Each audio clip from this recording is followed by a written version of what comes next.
up, guys? Just a little maintenance part of the video.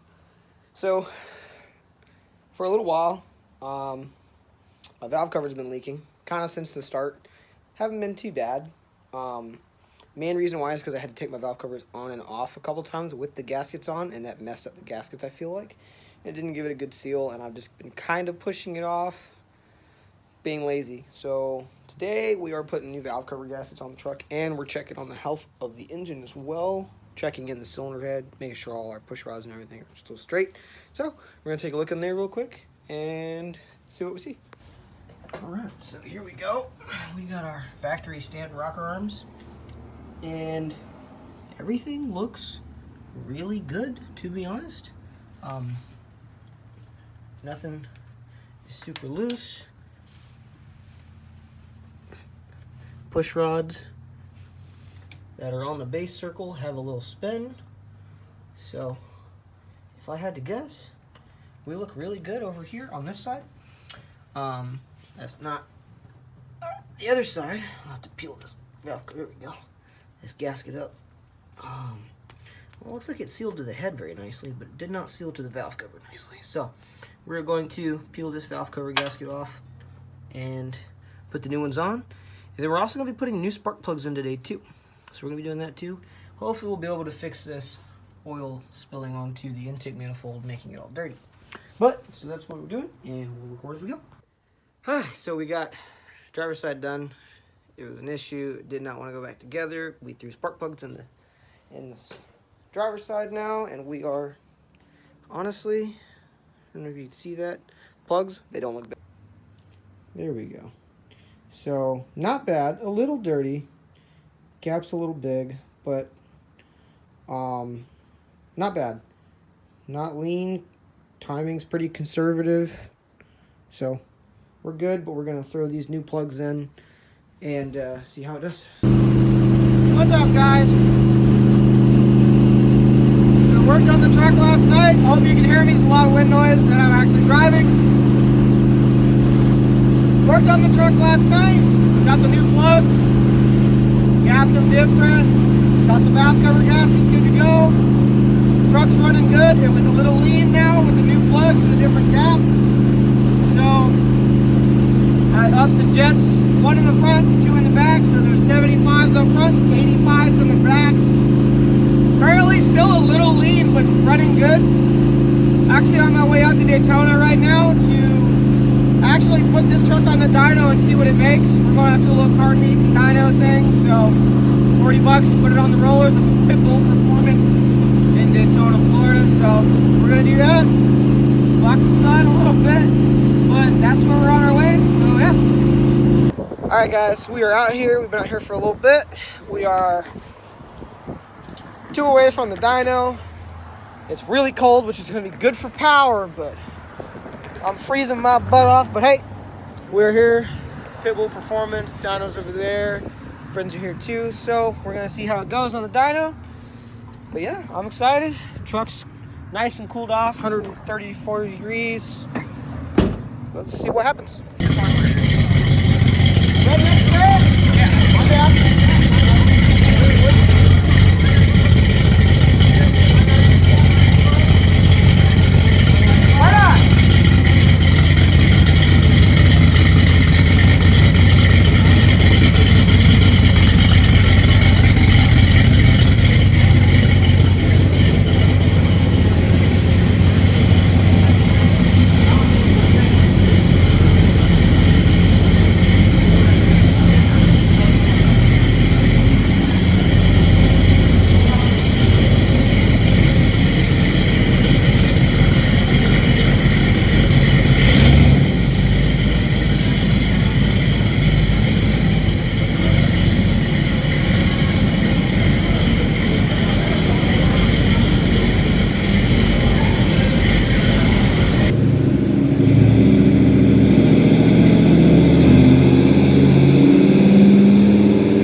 we're back at the house.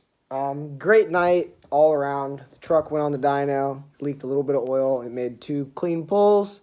It actually popped the throttle return spring off. It kind of bent it. I was able to get it back on there, and it worked. I was able to drive it all the way home, no issues. But on the dyno results, so just going over a recap of the build. So it's a 1989 block. It's been line board honed, 30 over. It's got forged flat top, Wiseco piston, stock rod, stock crank.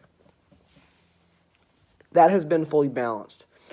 It's got Mopar Performance 202 1/6 heads. They have a dual spring, 160-pound springs. They valve bind at about 545, 550. Stock ports, they're unported, and a LD340 intake manifold, dual plane. It's got the square mod. It's been cut. It's been ported. And then newest mod was the 750 CFM carburetor. So, the way the truck's been running, the way it's been driving, it's been a great running truck. Can't complain with the tuning abilities that I have on a carburetor and distributor. You know, I'm at my limits, still learning a lot every day. So my main thing right now is the numbers.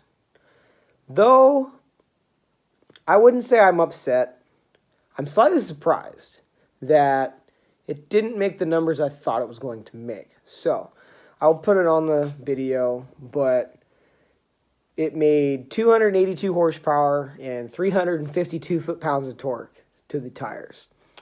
That is through the Monster built through 727, 2500 stall converter, 8 3/4 rear diff. That's on a 373 gear, 28-inch tire. I will admit they are pretty heavy wheels, so they're a heavy steel wheel. If I were to put the aluminum wheels on with a light tire, it'd probably pick up a few horsepower, maybe 5. But honestly, really surprised at the horsepower numbers. So my buddy, as you'll see also, as you saw also in this video, he put his F-150 on the dyno, and it's a 2016 F-150 5.0 Coyote. So it's Gen 2, but it's a truck motor. Intake, catback exhaust, tune, off the shelf 93 tuner from SET. It put down 330 something foot-pounds of torque and 293 horsepower. Our trucks are probably about 2,000 RPM, 2,000 pounds different. And about, yeah, I'd probably say about 2,000 pounds different. And when we run, I will get him on a roll. I get him by 2 cars. So, honestly, I'm surprised. I've run quite a few different vehicles with quite a different amount of mods. And one, I don't think my truck is that light. It's a all steel body. Everything on it is, on the body side, is stock. Big, heavy steel bumper. Tailgate still on. Steel hood. Everything is pretty much stock. Where we were. Just really surprised with the horsepower numbers.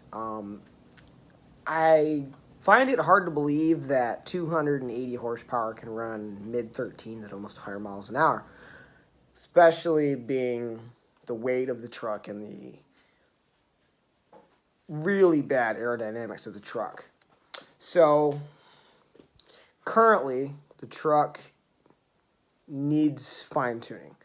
Like I said, I'm at the extent of my tuning abilities with carburetor and whatnot. Still learning a lot. I'm not saying I'd be much better off with fuel injection, but I'd be able to, I feel, research more because most of it's done on a computer. Actual hands-on, not saying that I can't do it.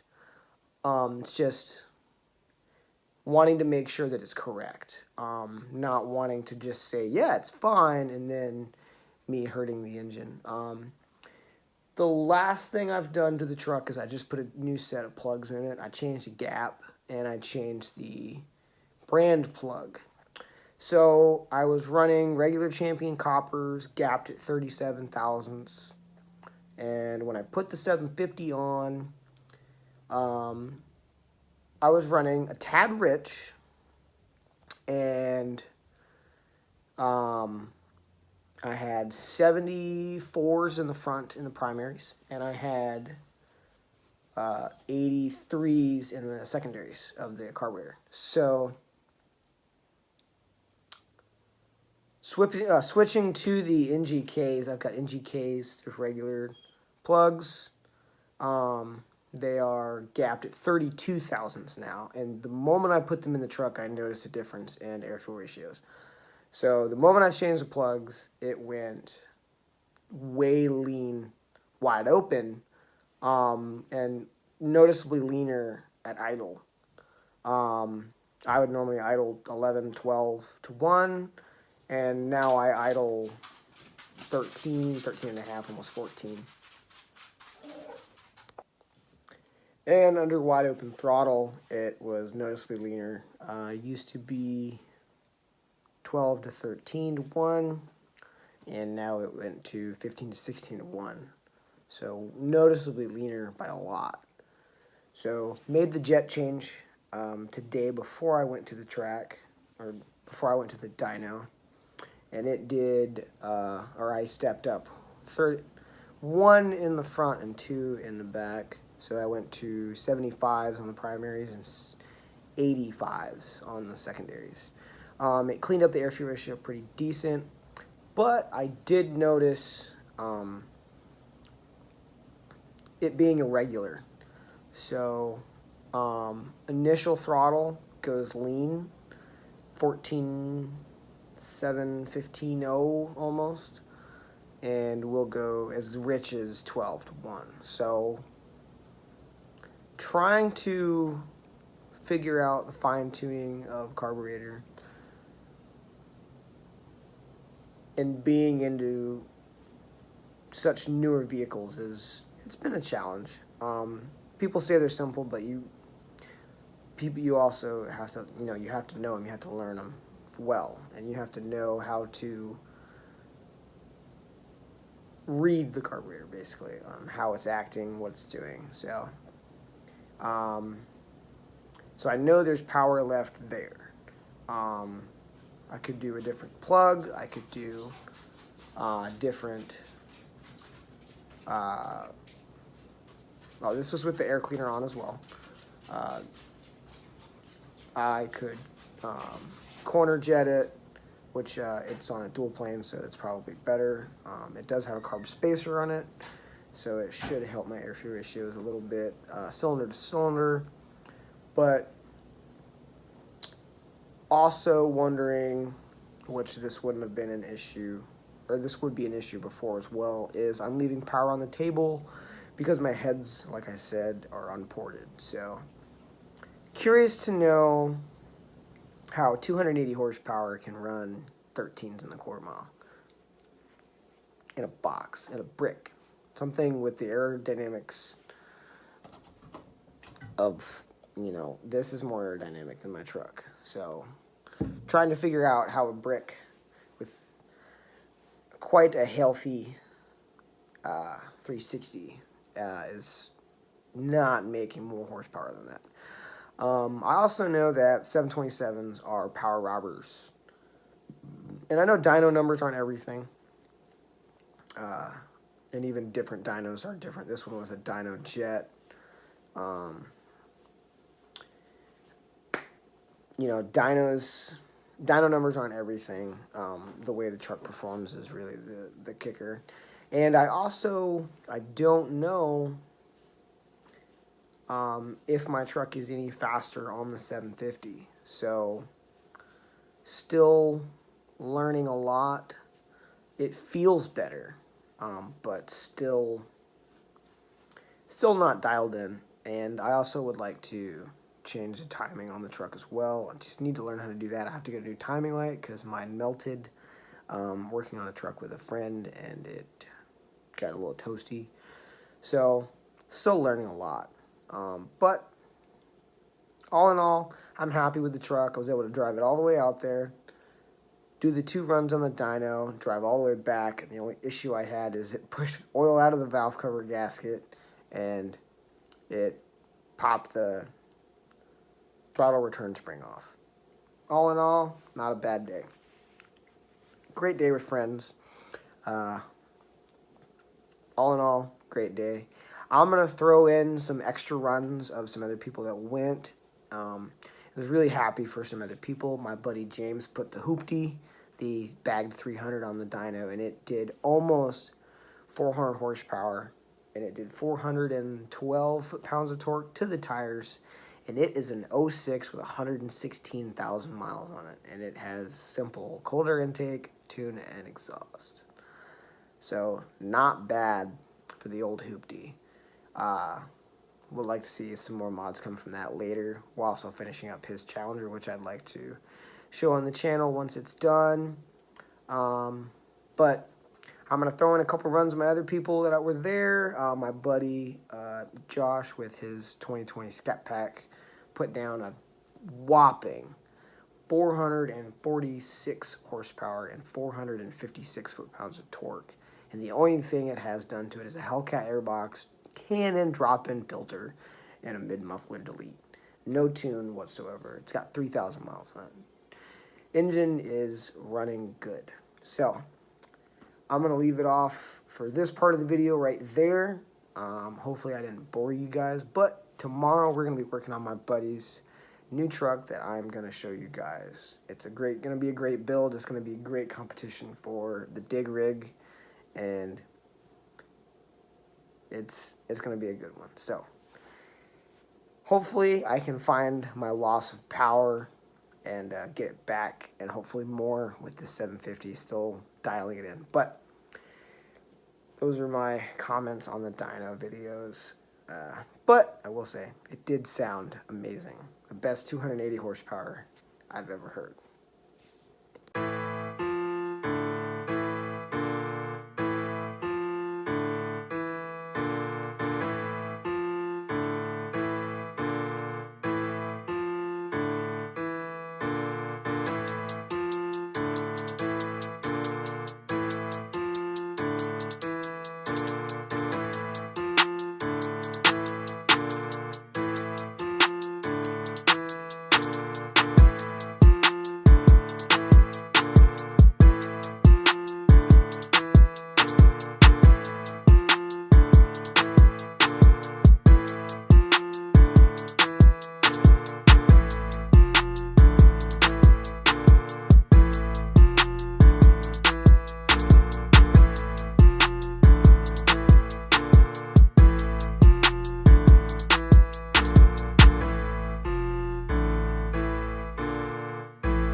What's up, guys? It's a lovely Sunday, and we're here with my boy Phil, and I'm going to introduce his truck. So, it's a 91. He wants to claim it's a 90 because it'd be the same age as his truck.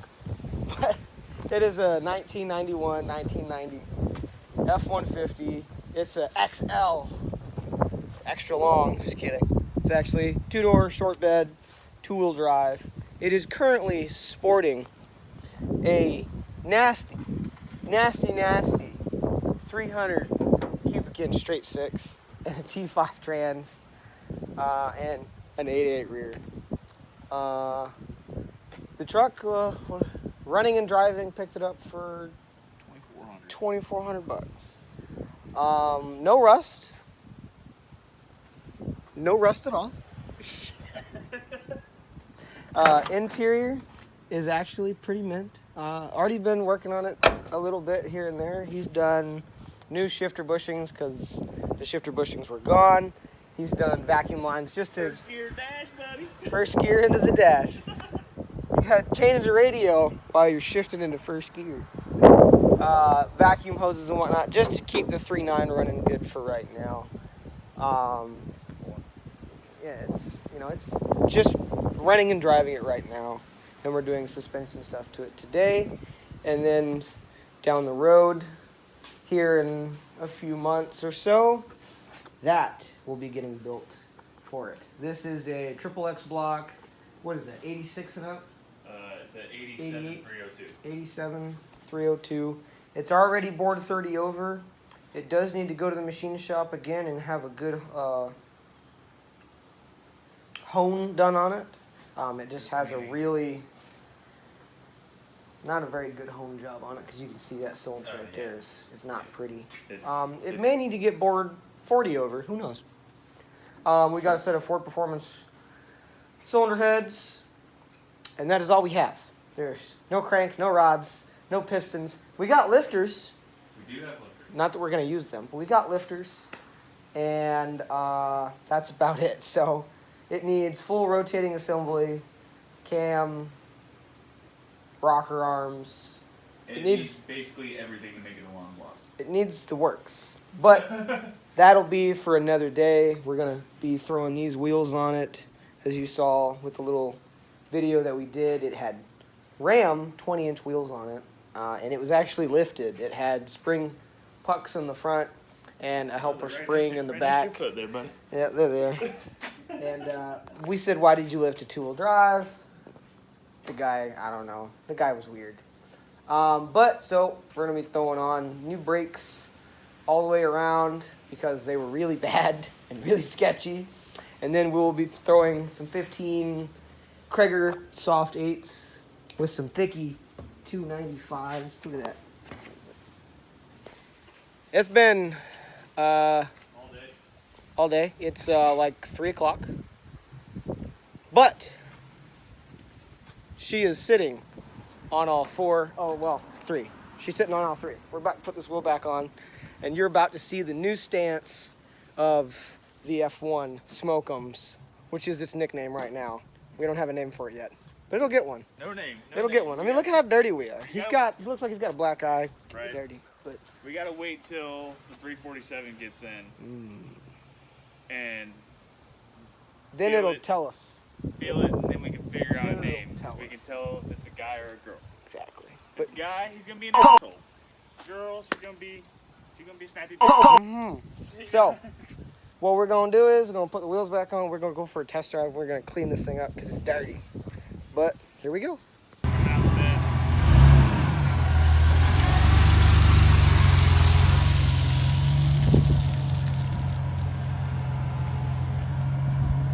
All right, guys. So here it is. Looks fantastic. Down on some 15s now. They're 15 by 8 soft 8s. 15 by 8 in the front, 15 by 10s in the back with these fat 295s. Still can't believe they fit that good. With just a tad bit of poke. Not bad. But all in all, great day. Brakes done. Suspension Kind of done. 85% done. But rear suspension 100% done. Actually, still no, because we're thinking about 90% dropping done. it back. You 90% gotta do done. drop shackle. But truck is mint. It's good that the brakes are working, making it safer. So we have a mild camber issue up front, but that will be fixed with a couple of just 1 new ball joints and 2 new camber adjustment sockets. I don't know. But the ball joint system, we'll show you down the road. But here it is, right next to its best friend. It's been a long, hot, and sweaty day. We're both dirty. We're gonna get something to eat. So Thank you guys for watching. As always, stay safe. Just send it. Peace out.